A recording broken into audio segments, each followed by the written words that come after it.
Imagine getting crushed and broken down every single night for 12 long years of pure despair. Then the unthinkable happens, and just like that, everything changed. The nightmare bleeds into reality and he collapses, completely drained, waking up once more in that shadowy abyss. Except now, the rules of the game just changed. He's done running away like some mid-scared target, absorbing the essence of the beasts that hunted him down. This guy hits an awakening, unlocking some dark, ridiculously OP power. What used to be an endless punishment just turned into a massive power spike for a ruthless predator. Time to see how this former joke of a fighter is gonna dominate this world and wipe the floor with anyone in his way, so drop a like. To kick things off, we see this bizarre place with twisted trees and dark moss. Looking up, the sky is completely cloudy and gloomy. This whole area is packed with creatures you'd never imagine seeing, almost becoming monster food. Jin lets out a frustrated yell. In a flash, the beast lunges to swallow him whole. Things get super tense, and right then, he thinks if this is the end. Turns out, the whole thing was just a bizarre dream. Gasping for air, our guy remembers this has been happening for 12 years. 12 whole years of feeling the pain of biting the dust every single night. Meanwhile, city life outside just goes on like normal. Wasting no time, he writes down the beast's weak spots in his notebook. Our MC gets up and claims he's already used to the pain of getting wiped out. Except, staring at his messy room, he realizes the worst part of it all. For him, trying to catch some sleep became a heavy punishment. Whenever he closes his eyes, he drops right back into that nightmare. Then, getting taken out in the dream wakes him right back up in his room. Because of that, getting a decent night's rest turned into an impossible luxury. Jin scoffs, losing all patience with this endless routine of suffering. Determined to break the cycle, he spent 12 years training combat and survival, all so he doesn't get caught off guard when he goes back to the other side. Thanks to all that effort, the kid actually started surviving longer over there. Yet as soon as he wakes up for real, the struggle continues. His biggest problem is still the heavy insomnia. Suddenly, he remembers a doctor's advice to find a hobby and chill out. Thinking for a second, he tries to figure out what he actually likes. The truth is, his only wish right now is to just pass out. He just wants a deep, peaceful sleep for once in his life. Out of nowhere, his nose starts bleeding. Right after that, the bleeding gets worse and his body hits the floor. Fading out slowly, his mind tries to process what's happening. Collapsed, completely motionless in his own blood. And then, his vision goes pitch black. In the middle of the darkness, confusion hits about what's going on. His entire body starts feeling super light. Suddenly, all that exhaustion just vanishes. Taking a deep breath, he feels actual rest for the first time in 12 years. From there, he wonders if he really reached the end of the line. Opening his eyes, the scenery around him can only be the exact nightmare world leaning against a tree trunk. Our boy notices he's back in the place where he suffered his whole life. Man, right now his instincts are screaming in high alert. A giant lizard-type monster is right behind him, making things tense. Focused entirely, the beast looks like it's searching for something. He thinks back on the damage that happened in his real room. And that's where it gets crazy. He realizes he probably passed away in real life. Now things are dead serious because the rules of the game just changed. Standing up slowly, he understands there's nowhere to run if he loses. Without hesitating, he declares this hell is his new home. Face to face, his mind is already drawing up a survival plan. Smart move would be running to a bright area that keeps the beasts away. But the kid just freezes in place, gripping his weapon tight. He doesn't understand the urge growing inside. He's just tired of turning his back and running away. Catching his presence, the massive monster locks eyes with our MC. Jin even wonders if this courage comes from a good sleep or his new body. Fearless, he gets into position to face the beast. At that moment, the giant lizard roars and charges, going all out. Clutching his sword, every single muscle is boiling with adrenaline. This wild instinct tells the kid to step up to the clash and secure his life, launching a brutal attack. Locked into the action, the MC checks the damage he just dealt. That impact completely shattered the beast's defense. Game over for the creature, dropping lifeless while he takes a breath. Soon after, the sky starts brightening up. Rushing over, he approaches the body to investigate. He cuts open the carcass looking for the monster core. Finding it, Jin picks it up, stopping to take a closer look. The monster core glows right there in his hand. Without a second thought, he just swallows the thing whole. Gulped down, he scans the layout of the forest. Face covered in dirt, he swears he'll force his way through this nightmare. Walking away from there, he starts thinking about his next move. His first goal is to find a safe zone to avoid surprises. A little while later, he stops by a tree to catch his breath. Quietness fills the forest, with a gentle breeze blowing by. Closing his eyes right there, he just takes in the whole vibe. Our MC ends up dozing off on the spot. Waking up, it feels like he just slept like a king. 30 days had passed since crossing over to this universe. During all this time, he only marched toward the lit areas. He even keeps it real. Wanting to fight doesn't make him reckless. After all, playing with danger for no reason is crazy. But his blood always boils when a clash is near. Fights only happen out of necessity, and right now hunger is hitting hard. Going on the offensive, he doesn't miss his chance against the target in his way. One more good reason to brawl is absorbing the creature's essence. Showing zero mercy, he chews on the core of yet another prey. This weird little snack is a serious power spike from the defeated target. Eating these stones made adapting to the wild way easier. There's also one crucial detail in the middle of all this. Looking at his dog tag, he realizes he's a third-class mercenary. The wildest part is being able to read the engraved language perfectly. Holding a crafted artifact like this in his own hands confirms a massive suspicion in our MC's head. Civilization exists in this world. Further ahead, a flash catches his eye on the trail. Someone forged that, proving civilization is out there. Stopping in his tracks, the scene catches him completely off guard. Right up ahead, there's a serious trap set up in the dirt. Jin spots right away that this is human engineering.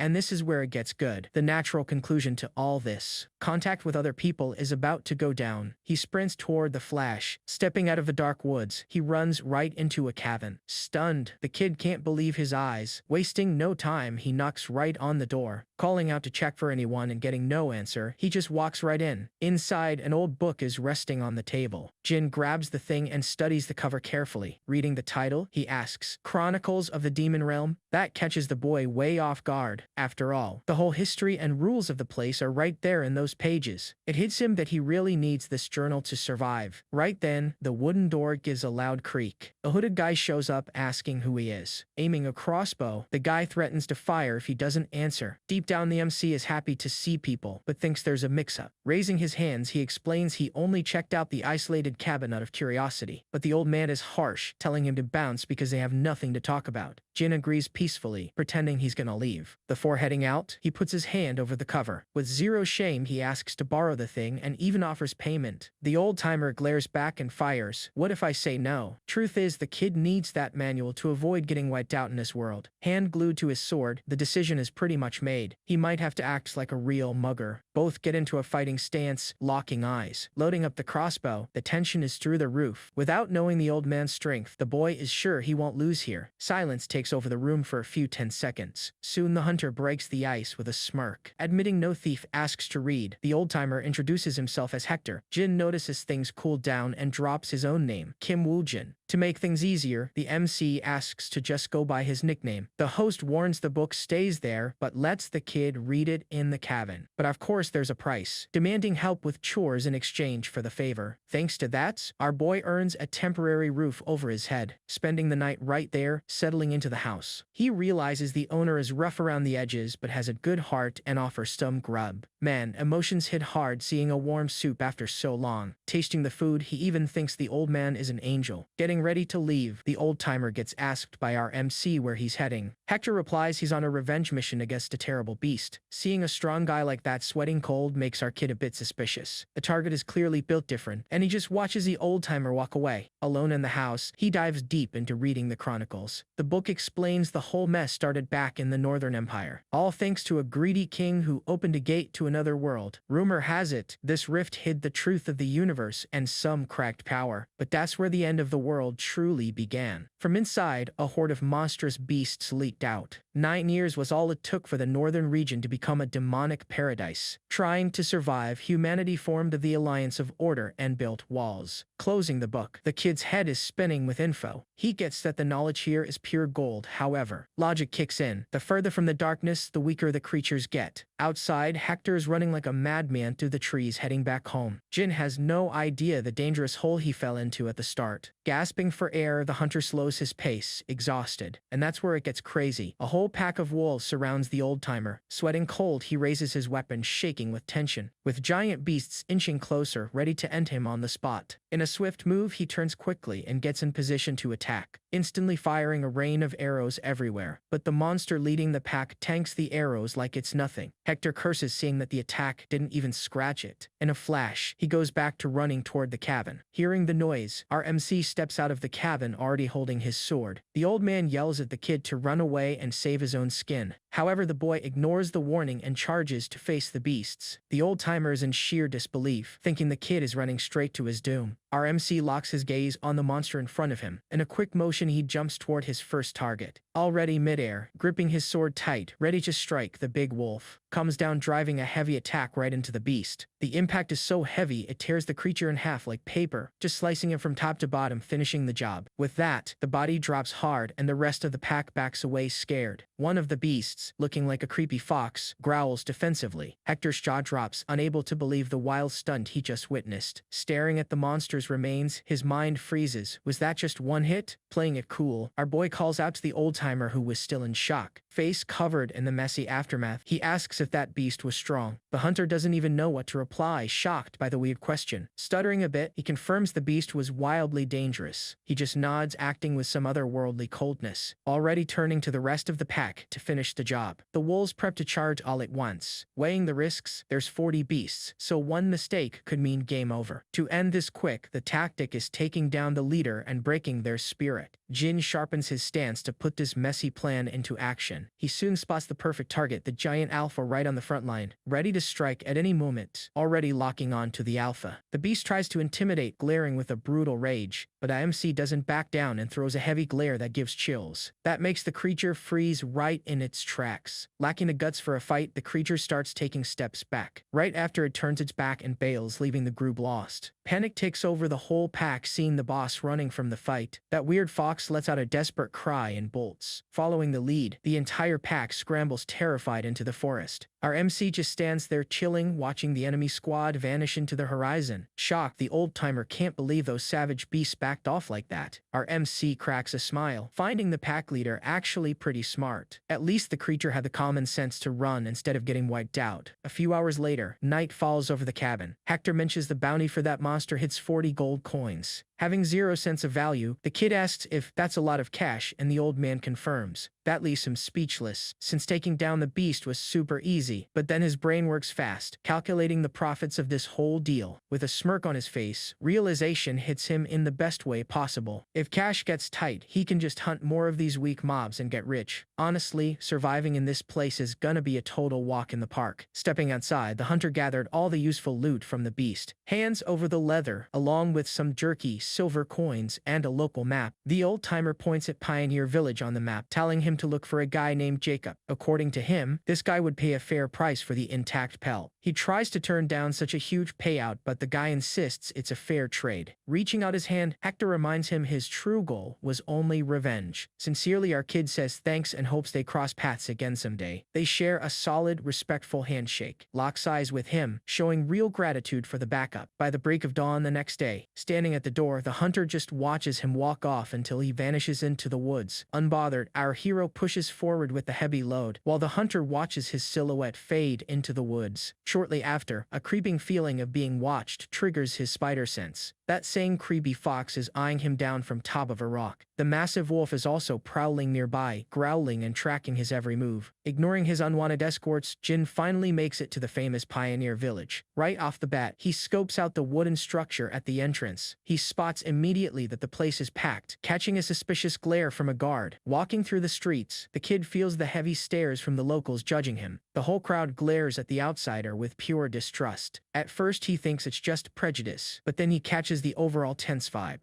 And it makes perfect sense, since humans can be way more twisted than mindless beasts. Holding the map, his route leads straight to a loud, rowdy tavern. Inside, the place is absolutely packed with mercenaries drinking and laughing. Keeping a low profile, he watches the folks chatting at a table. At the counter, the bartender gives him a look, asking if he wants a drink. Politely turning it down, he immediately asks about this guy Jacob. Right on cue, some random guy sitting right next to him chimes in. claims he's exactly the guy our MC is looking for. Our kid explains Hector sent him over to sell a beast pelt. Stunned, Jacob almost chokes, asking if the old-timer actually pulled it off. Seeing the guy so confused, the boy decides it's better to just play along. But once the pelt is rolled out on the table, the scammer starts drooling over the prime loot. Everyone around literally stops what they're doing to stare. Jacob flashes this massive grin from ear to ear, clearly plotting something shady. Faking pride, he lies straight to his face, saying he always believed in the old man's skills. And that's where it gets crazy. The vibe shifts entirely and goons start surrounding Jin. Without showing an ounce of fear, our hero just wants to know what their endgame is. Tossing the pelt over his shoulder, the scumbag tells him to get lost if he wants to live. Suddenly, the kid takes a deep breath and calls him out as a crook, demanding he honor the deal. Jacob just laughs it off, claiming this robbery is just him collecting on an investment. According to him, the old guy's supplies were a total loss, and this pelt is the payback. Glaring back, his instincts are screaming to send this clown straight to the lobby. Thankfully, the kid keeps his cool, not wanting to dirty his hands over a piece of leather. Out of nowhere, the punk throws his beer right into our MC's face, smirks, telling him he's lucky to even be walking out alive. The boy takes the disrespect in complete silence, standing still like a statue. Right after that, he stands up and turns his back while the guy gives him a smug look. Before stepping out, he drops the pouch of silver on the floorboards, confusing the whole room, snatching up the cash. Jacob even mocks the kid's supposed cowardice and obedience, but suddenly, a massive crash shatters the vibe, making the scammer turn around. This is where it gets good. Jin steps back into the doorway holding a massive wooden log. With a dead serious tone, he grabs the attention of the entire crew, making his warning crystal clear. If you're gonna cross someone, you better finish the job completely. The lead goon busts out laughing, completely underestimating the rookie's brain. Ticked off by the disrespect, he orders his lackeys to completely body the kid. One massive brute leaps straight at him. In Jin's mind, taking out trash like them won't weigh on his conscience at all. Instantly, he parries the goon's sword with a swift motion. He loses his balance, totally stunned by that cracked speed. Dead serious, the kid reads every single movement going down in the hall. Moving like lightning, Jin makes these mercenaries look like slow-motion statues. Way too fast, one of the guys tries swinging an axe right at him. He just sidesteps, and the impact completely shatters the tavern floorboards. And then, the MC launches a brutal kick into a table chilling in the corner. Like a homing missile, that chunk of wood rips through the tavern air. Helpless, the target can't even blink before taking the hit. The impact sends the goon crashing straight to the ground. Planting his feet, the kid raises his blade and delivers the final strike. With his face covered in dirt, he glares down the few guys still standing. Jacob starts shaking, clueless as to how he picked a fight with a monster like that. It's insane that someone this overpowered flew under the radar, but right now he just needs to bolt. Cutting that thought short, Jin easily deals with the fool who tried jumping him. Right after, he gracefully dodges another strike coming his way. He counters the goon with insane force, while swinging his sword with zero hesitation. Ends the poor guy's whole career right then and there. His victorious, menacing glare sweeps over the defeated crew, without a single scratch on him. That cold expression never leaves his face. Seeing the absolute mess, one survivor drops to the floor begging for mercy. The few remaining cowards scramble to escape however they can. They dive straight out the window, glass shards flying everywhere. Frantically, one of the guys trips over his own feet in pure panic. Staring into the dust cloud, he's left completely lost in all the madness. Through the opening, a massive red wolf shows up, spreading pure terror in the village. Horrified, the poor dude tries dragging himself as far away as possible. The beast just walks right past, completely ignoring the human trash in its way. Our boy pauses too, finding this whole visit incredibly shady, remembering that he just saw this exact beast running away terrified. With that, the kid stares at the beast and waits to see the monster's move. The creature completely freezes in place, staring at him in dead silence. Throwing an intimidating glare, the MC asks if the monster is here to get bodied too. But the animal just shrinks down, scared out of its mind by that insane pressure. Right adaptation, let's say, drops to the floor whining like a little puppy. It even rolls on its belly, wagging its tail all docile and submissive. Shuffling side to side, the creature gets right in the middle between the kid and the goons. Everyone there watches the scene totally lost at this bizarre behavior. Even Jin finds it super weird that this beast is acting like a needy stray. Staring down the giant monster, it finally clicks for the protagonist. And the tension spikes when the kid points his finger right at the mercenaries. Without dragging it out, he drops a single, sharp command: attack. The beast goes crazy with joy from the command, and lunges full force at the whole gang. The poor guy screams in despair while taking an absolutely brutal beating. The creature rips the mercenary apart, finishing him instantly. Watching from the front row, the kid thinks the whole thing is incredible. Meanwhile, Jacob shakes in terror seeing his men getting shredded by the beast. The monster doesn't stop and finishes off another goon tossed right there on the floor. Out of options, the merchant looks at the MC trying to find an escape route. Eyeing the protagonist, he underestimates the kid and already cooks up a dirty plan. The scammer drops to his knees begging, swearing loyalty to try and trick the boy. But deep down, the idea is just to get out of there and pay back this humiliation way worse later. And that's where it gets crazy. Jin's sword slams into the floor inches from his face. Completely panicked, the guy's eyes go wide, seeing the end of his crew right next to him. With steel millimeters from his face, the coward stutters, calling the kid sir. Jin looks down with pure disgust and curses the guy out. Flashing a menacing smile, he questions who the scammer thinks he's fooling. That whole scene reminds him of his old boss, who also constantly begged for breaks. Back in the day, the manager used the exact same lame excuse to skip paying his salary. Since the kid was naive, he ended up swallowing that garbage excuse about a crisis. The problem was the delay just kept growing and the late pay went from weeks to months. Another day asking for his cash. The boss barely cared and only wanted to play golf. Out of patience, the boss turned away and even insulted our boy. He got treated like trash for not understanding the company's supposedly tough phase. With that, the bad memory from those days speaks louder and he pulls the blade from the floor. Turning his back to Jacob, he reflects that he took away a golden lesson from it all. The scumbag stays sprawled on the wood, boiling with rage behind the kid's back. Soon, an evil grin pops up, convinced the kid slipped up. Taking the coward's way, the merchant jumps from the floor, rushing with a knife right for his back. He leaps, tearing through the air, yelling for the boy to disappear for good. But the MC turns his head completely calm, like he already read the whole attack. Catching the strike with his bare hand, he warns that trash like him, with a dark look, finishes saying this kind of scum has no salvation or remorse. It instantly clicks for Jacob, and the despair hits hard as he screams. In a split second, the kid responds with a clean, absolute slash. The impact is instant, and the scammer drops lifeless onto the tavern floorboards. Taking a deep breath with a marked face, he whispers that from now on, the game changed. Right there, he swears to himself that the era of being played for a fool is over forever. With the drama settled, the MC turns his back on the mess and plans his next move. Focusing on the wolf with the bag of cash in its mouth, he isn't sure what to do with the beast. The docile animal drops the bounty on the floor, making its new loyalty crystal clear. With that, the bag tips over and reveals a literal fortune in shiny gold coins. Jin spends a few seconds staring at that unlikely scene, calculating everything. Breaking the ice, the kid asks if the big wolf really wants to tag along for the ride. The monster loses its mind with joy and rubs against him like a giant puppy. Laughing, the protagonist accepts the company and gives the beast some head scratches. He enjoys the chill moment while the big guy closes his eyes, soaking up the affection. Petting its fur, he praises the smarts of his massive new mount. Satisfied, the protagonist declares the two of them are gonna make a great duo. The next day, Jin wakes up in a soft bed with a new pet passed out on the floor. It feels like he slept like a king, the best night in over 12 years. Stretching his bones, his energy is maxed out, and the big wolf also starts getting up after a night's sleep. Out in the yard doing laundry, the kid's back shows off a map of old scars. He lets out a slow breath, revealing marks of pure survival all over his body. Staring at the red water, he notes he took down his first humans last night. The wildest part is his conscience is completely clean, without a single drop of guilt. He even thought it was because they were villains, but the truth hides something different. Reliving the battle brought that same addictive high that comes with hunting beasts. Hand pressed firm on his chest, he feels a switch definitely flipped inside him. The kid's mind is adapting to this brutal world in a terrifying way. A bit sketched out by some internal change, he soon brushes it off and focuses on living. At least this time the routine won't just be suffering, and the payouts are high. So the goal is to enjoy the moment and not stress over the distant future. Jumping ahead in time, the duo already reaches the mountain of the 5th Pioneer City. Getting close to the entrance, Jin tells his pet to stay hidden to avoid causing a panic. The Chronicles book taught him the right place to cash in is the Alliance of Order. Looking for the branch building, he figures it's messed up to keep calling the big wolf astray. He quickly finds the guild, where an official is watching the area totally bored. The kid checks if that's the bounty counter, and the clerk asks what he needs. Wasting no time, the MC throws that giant fur rug right on the desk. Explaining straight up, he says he came to cash in the loot from a recent hunt. Full of attitude, the official mocks him, thinking it's dog fur to pull some scam. However, touching the heavy texture, the smug look vanishes instantly. The guy almost falls backward, seeing the monster's head still attached to the whole pelt. Stuttering in shock, he asks if that kid alone wiped the floor with the beast. Jin just nods, confirming the crazy kill like it was just another Tuesday. After that, he waits in a fancy lounge room while the material gets authenticated. Minutes later, a respected older guy shows up apologizing for the red tape. The authority confirms the catch is real and drops a very heavy bag of cash on the table. Grabbing the bag, the MC's mind already calculates he's got cash for almost a decade. The shine of pure gold brings a whole different kind of shaking and adrenaline. Without a doubt, he concludes that having full pockets is way too good a feeling. Cutting the joy short, the official excuses himself to bring up another matter of interest. Straight to the point, the big shot wants to know if the kid is down for another request. Pretty intrigued, our MC asks for the details on this mysterious offer. The issue is a monster invading the local quarry and locking down the whole area. Shutting down the bloodstone mining is simply wrecking the entire economy. And the worst detail of this headache is rumors say it's a wildly strong beast. Staring at the kid, the old-timer bets all his chips that he's the perfect lifesaver. The kid immediately asks what kind of beast they're dealing with. At that, the old-timer warns it's the Mad Skull and it's worth 70 gold coins. Freezes on the spot, remembering the book and the fact he already fought this thing. His mind pulls up the image of the giant beast rocking a tough skull on its head. It had bone thick as a rock and attacked like an absolute madman. Being way stronger than the wolves, the whole city's panic makes total sense. Our MC clenches his fist, remembering he got clowned 28 times in their first clash. Curious, the official asks if the kid can actually handle the job. He stays quiet for a few seconds, weighing the whole idea, and flashing a smirk, declares he'd just picked out his next target. Shortly after, arrives at the massive quarry with machines tossed everywhere. Muttering to himself, remembers the work stopped because of this pest. That gloomy vibe gives actual chills, so cleaning the place out fast is the best move. But a squad of mercenaries blocks the entrance and tells the kid to hold up. The troop leader tells him to get in line since they got to the fight first. Out of patience, the boy doesn't get this crazy idea of taking a ticket to hunt. Visibly awkward, the big guy tries to play it off with a forced smile. Attempts to recruit the rookie next, offering an alliance to split the work. Calculating the risks, the MC realizes waiting won't cut it, but fighting makes it worse. It could work as a team, but the crew was already whispering about cash. However, with a track record of betrayal, trusting that crowd wasn't an option. Intrigued, he asks the real reason for the invite that the squad is already full. The captain lets out a weak laugh, admitting safety comes before glory, saying he'd be a huge help. The guy drops the question, "You're strong, right?" He catches the tricky tone and asks how the guy knows his levels so fast. With a finger pointed at the kid's pet, the old-timer warns this breed only follows badasses. And from what they say, not even the guild tamed this beast, leaving everyone stunned. Completely lost, the MC didn't even notice when the big guy left his hiding spot. The answer comes fast. A support was bribing the dog with some prime meat. Swallowing the bite, the beast looks at its owner like it wants group approval. After taking a bite, the wolf tosses the other half of the snack toward the MC. The creature freezes and the whole squad widens their eyes, completely clueless. On the inside, Jin grumbles about the audacity of this giant sellout. But man, that dropped chicken leg was smelling way too good. Instantly, he gulps dry, sweating cold from pure cravings. Staring at the grub, the heavy lack of seasoned food hits hard. His brain tries fighting it because picking up floor food is just rock bottom. Yet the stomach speaks louder and his hand almost snags the dirt-covered meal. Catching the scene, the mercenary holds out a fresh plate asking if he wants some. The kid freezes in place, caught way off guard by the kindness. Right there, the girl earns angel status, sent down just to save him. Pushing into the mine, the crew uses hanging lightstones to clear up the path. The whole squad, with our MC in the middle, heads down into the quarry's darkness. At this moment, the chicken's flavor completely wipes the floor with that old beast jerky. Walking beside him, the girl realizes nobody even dropped their names yet. The big guy announces he's Captain Jonathan of the Black Marlins, and the girl is Claire. He fires back with a short nickname, and the boss welcomes him, leaving room for questions. With the alliance sealed, the leader cracks a relieved smile, having a heavy hitter on board. Soon they reach a massive chamber, setting up nets and focusing on an ambush tactic. Looking at the blonde girl, he gives the green light to start the heavy prep. Out of nowhere, the wind around them glows differently, and mystical feathers surround the boy. Seeing the mage floating with a magic book, he figures out how spells work around here. The kid finds it awesome watching the power from that cabin manual come to life up close. Focused on the spells, Claire casts a holy blessing for the team's sake. The bright aura takes over the squad's bodies, triggering the feather step. Smiling, the captain praises her, saying that support buff saves everyone's lives. Straight to the point, the girl warns the extra boost only lasts 3 to 5 minutes. The captain yells out, telling the crew to hold firm at the tactical base. Taking a deep breath, sprints off to bait the monster from the bottom of the pit. Jin watches the guy turn into a blur in the open and thinks that technique is super OP.